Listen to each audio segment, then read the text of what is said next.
it was good to hear. I had already planned on this being my next message before the picnic, and so it was good to hear her relating this story to the children, so the children should be familiar with this. The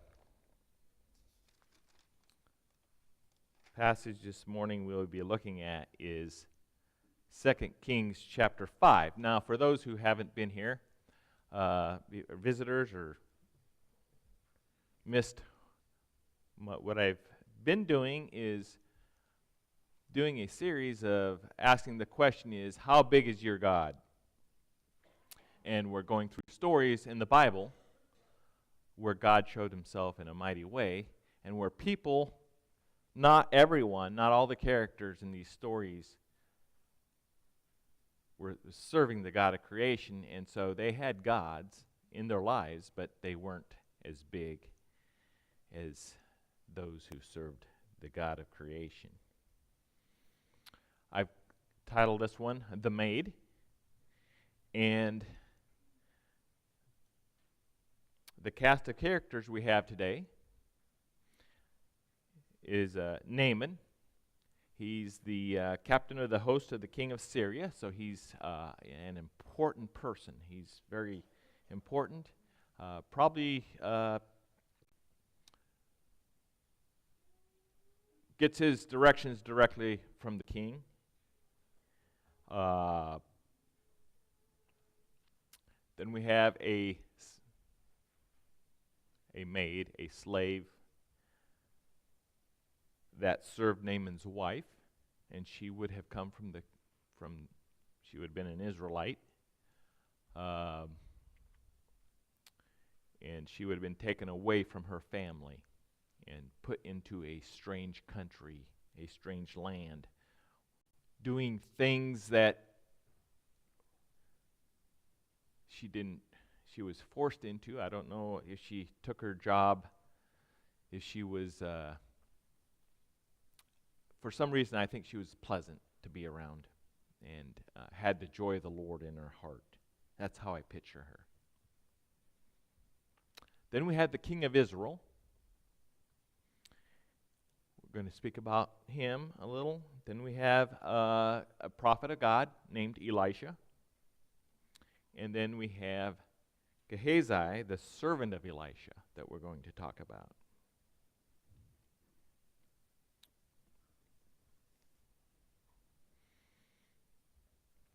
Naaman would have been used to telling others what to do, and it would get done. While Naaman was a very important person, important and powerful man, he was suffering from an incurable disease that would eventually kill him. So let's start reading with verse 1. We'll go through here. Now Naaman, captain of the host of the king of Syria, was a great man with his master, and honorable because by him the Lord had given deliverance unto Syria. He was also a mighty man in Valah, but he was a leper. And the Syrians had gone out by companies and had brought away captive out of the land of Israel a little maid, and she waited on Naaman's wife. And she said unto her mistress, Would God my Lord were with the prophet that is in Samaria, for he would recover him of his leprosy. And one went in and told his Lord, saying, Thus and thus said the maid that is in the land of from the land of Israel. And the king of Syria said, Go, and I will send a letter unto the king of Israel. And he departed and took with him 10 talents of silver and 6,000 pieces of gold and 10 changes of raiment. And he brought the letter to the king of Israel, saying, Now when this letter is come unto thee, behold, I have therewith sent Naaman, a man, my servant, to thee, that thou mayest recover him of his leprosy. And it came to pass, when the king of Israel had read the letter, that he rent his clothes, and said, Am I God, to kill and to make alive, that this man doth send unto me to recover a man of his leprosy? Wherefore consider, I pray you, and see how he seeketh a quarrel against me. And it was so, when Elisha, the man of God, had heard that the king of Israel had rent his clothes, that he sent to the king, saying, Wherefore hast thou rent thy clothes? Let him come, and now to me, and he shall know that there is a prophet in Israel.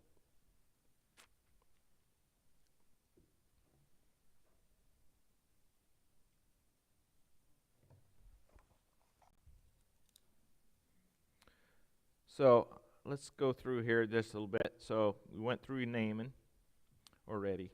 The maid, she believed in God and was able and willing to hear her abductor willing. She believed her God was able and willing to heal her abductors from an incurable disease, even though he didn't save her from being captured by the Syrian army. I don't know how many of you we could think of at this time that as the Israelites were the chosen people of God, and God protected them very well as long as they were serving and obeying him. But we know that God used other nations to come in there and to capture them and to do things where then they would come back to God, and then God would deliver them from their enemies, and the cycle would start all over again. And these Syrians, they would come in kind of on the edges of there, and would, come in there, raid these villages, and take captives and run back to their country. And they were a little bit of a thorn in Israel's side. And here, the king wasn't his God was his belief in his power, in his soldiers, in his people. And he didn't have much. When you considered it against his neighbors, Syria, he wasn't confident that he could. His God was bigger than their God. They had maybe a bigger army. They definitely would come in and into their country, and he thought they wanted to start an all-out war with him. So this created a fear in his heart.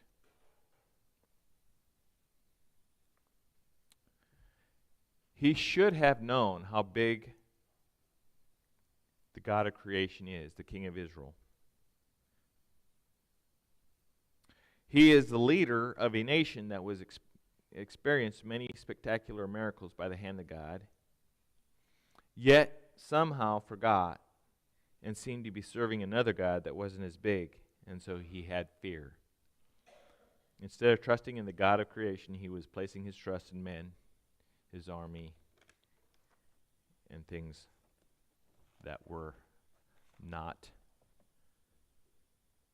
temporal.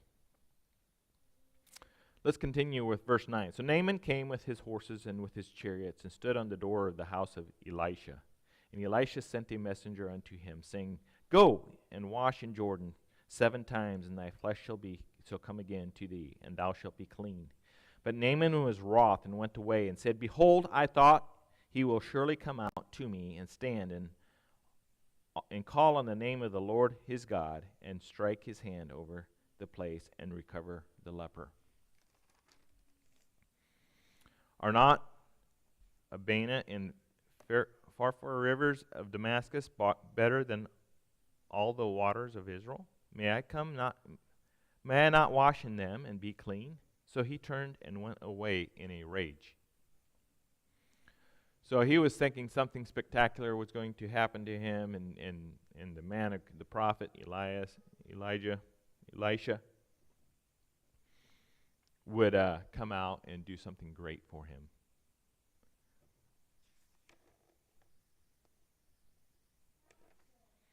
And do some spectacular healing just there on the spot.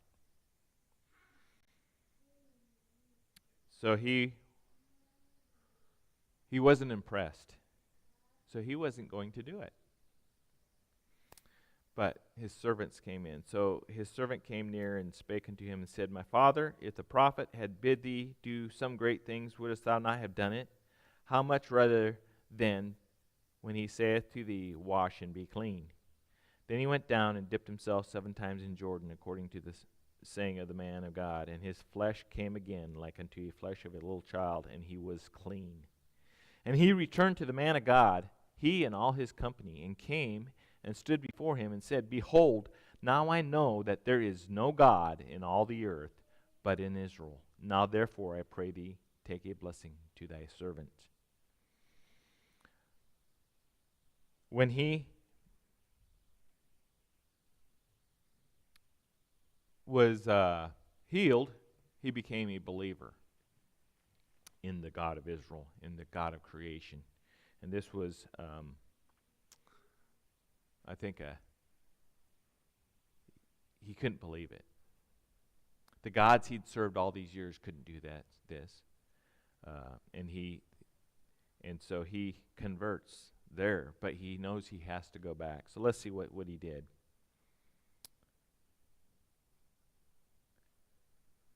But he said, As the Lord liveth, therefore whom I stand, I will receive none. This is Elisha, the prophet, told him that he would not take his gifts that he had. But he refused. And Naaman said, Shall there not then, I pray thee, be given to thy servant 2 mules, burden of earth? For thy servant will henceforth offer neither burnt offerings nor sacrifice unto other gods, but unto the Lord. Now, as I was studying this, I'd never really realized this. And I don't know why, but I realized this. Not only did Naaman bring a bunch of things to give to Israel for healing him, and then they refused, but he asked then, so they didn't take that, but he asked for 2 mules, and he took the earth, the dirt from Israel, thinking that that's what he needed to do to be able to worship the God of Israel. He needed to worship on the soil of Israel. In this thing the Lord pardoned thy servant, that when my master goeth into the house of Rimmon to worship there, and he leaneth on my hand, and I bow myself in the house of Rimmon, and when I bow down myself in the house of Rimmon, the Lord pardoned thy servant in this thing. And he said unto him, Go in peace. So he departed from him a little way. But Gehazi, the servant of Elisha, the man of God, said, Behold, my master hath spared Naaman, the Syrian, in not receiving at his hand that which he brought. But as the Lord liveth, I will run after him and take something of him. So Gehazi followed after Naaman, and when Naaman saw him running after him, he lighted down from the chariot to meet him and said, Is all well? And he said, All is well. My master hath sent me, saying, Behold, even now there be come to me from Mount Ephraim 2 young men of the sons of the prophets, give them, I pray thee, a talent of silver and 2 changes of garments. And Naaman said, Be content, take 2 talents. And he urged him, and bound his 2 talents of silver in 2 bags with 2 changes of garments, and laid them upon 2 of his servants, and they bare them before him. And when he came to the tower, he took them from their hands, and bestowed them in the house, and he let the men go, and they departed. But when he went in and stood before his master, and Elisha said unto him, Whence comest thou, Gehazi? And he said, Thy servant went no whither. And he said unto him, Went not mine heart with thee, when the man turned again from his chariot to meet thee? Is it a time to receive money, and to receive garments, and olive yards, and vineyards, and sheep, and oxen, and men servants, and maid servants? The leprosy, therefore, of Naaman shall cleave unto thee and unto thy seed forever. And he went out from his presence, and a leper as white as snow.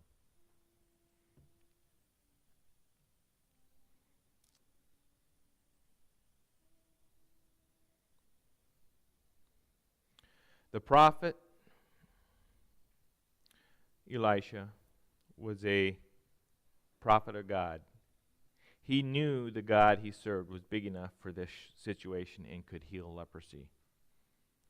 Gehazi, the servant of Elisha, here's a man whose God was materialism. While he worked for the prophet of God of creation, he saw an opportunity to exploit God's work to gain financially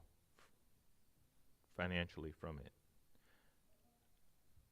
Not unlike people today. We all know people who have, well, we know the story where Jesus went into the temple and he said, you're making the house of God a house of merchandise. And he hated it. He threw them out, the money changers out, because of that. And we see it today. We see people exploiting and Christianity and the Bible and trying to make gain of it. We all know people who have done that. And they're not really interested in the gospel and what it can do in setting men free from sin and bondage. But they're interested in the Bible and the gospel for what they can take from people financially, materially.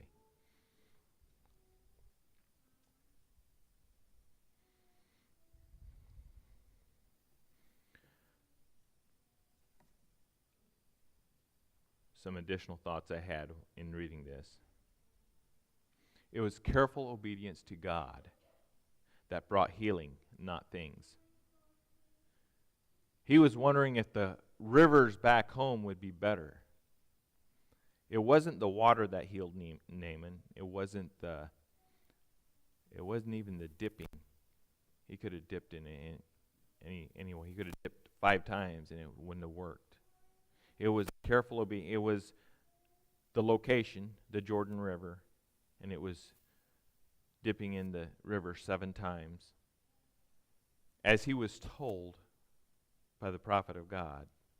That's what healed. So it was his faith. Remember, he was going to leave in a rage. He was upset because it wasn't quite how he thought it should be, and he was going to leave. And then one of his servants talked some sense into him, and he decided, well, why not? I'm here anyways. And so it was that faith, that step of faith that he took, and in that is what healed him.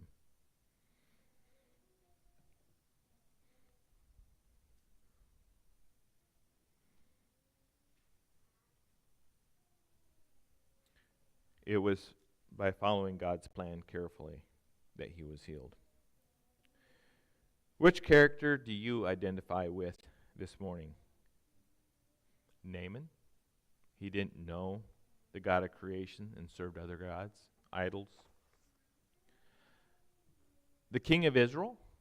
He knew about the God of creation, but he didn't believe he was capable to heal. He was putting his trust and faith in his own power and might. And he knew it wasn't going to go that well against the Assyrians. This made him fearful. So he had fear because he didn't truly believe. Do you identify with Gehazi? His God was materialism, and his interest in the God of creation was about what he could gain from God, not how he could serve and worship him? Or do you identify with the maid and Elisha in this story? They knew they served a God that was bigger and was the answer to what they needed. They faithfully served him right where God put them. The maid didn't wait until her circumstances were better before sharing her faith. I'm challenged this morning to be like the maid and like Elisha and to be faithful to God. I want to close with a story about a woman who was in need.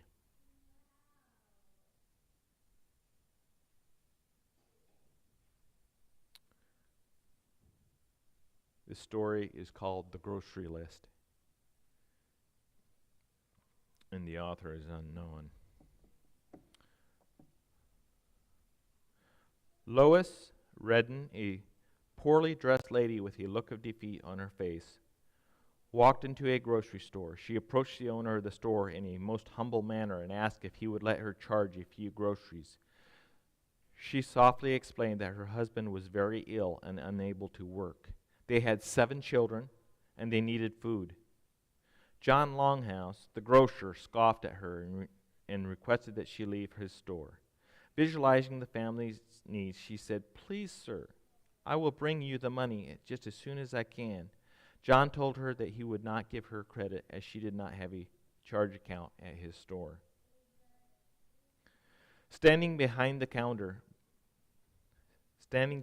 counter was a customer who overheard the conversation between the two. The customer walked forward and told the grocer that he would stand good for whatever she needed for her family. The grocer said in a very reluctant voice, "Do you have a grocery list?" Lois replied, "Yes, sir." "Okay," he said, "put your grocery list on the scales, and whatever your grocery list weighs, I will give you that amount in groceries." Lois hesitated for a moment. With a bowed head, she then reached into her purse, took out a piece of paper, and scribbled something on it. She then laid the piece of paper on the scale carefully, with her head still bowed. The eyes of the grocer and the customer showed amazement when the scale went down and stayed down. The grocer, staring at the scales, turned slowly to the customer and said begrudgingly, "I can't believe it." The customer smiled, and the grocer started putting the groceries on the other side of the scales. The scales did not balance, so he continued to put more and more groceries on until the scale would hold no more. The grocer stood there in utter disgust. Finally, he grabbed the piece of paper from the scales and looked at it with greater amazement. It was not a grocery list. It was a prayer which said, "Dear Lord, you know my needs, and I am leaving this in your hands." The grocer gave her the groceries that he had gathered and stood in stunned silence. Lois thanked him and left the store. The customer handed a $50 bill to the grocer and said it was worth every penny of it. Only God knows how much a prayer weighs. So many of us do not take advantage of the power God has given us. A prayer, author unknown. And that is so true. I can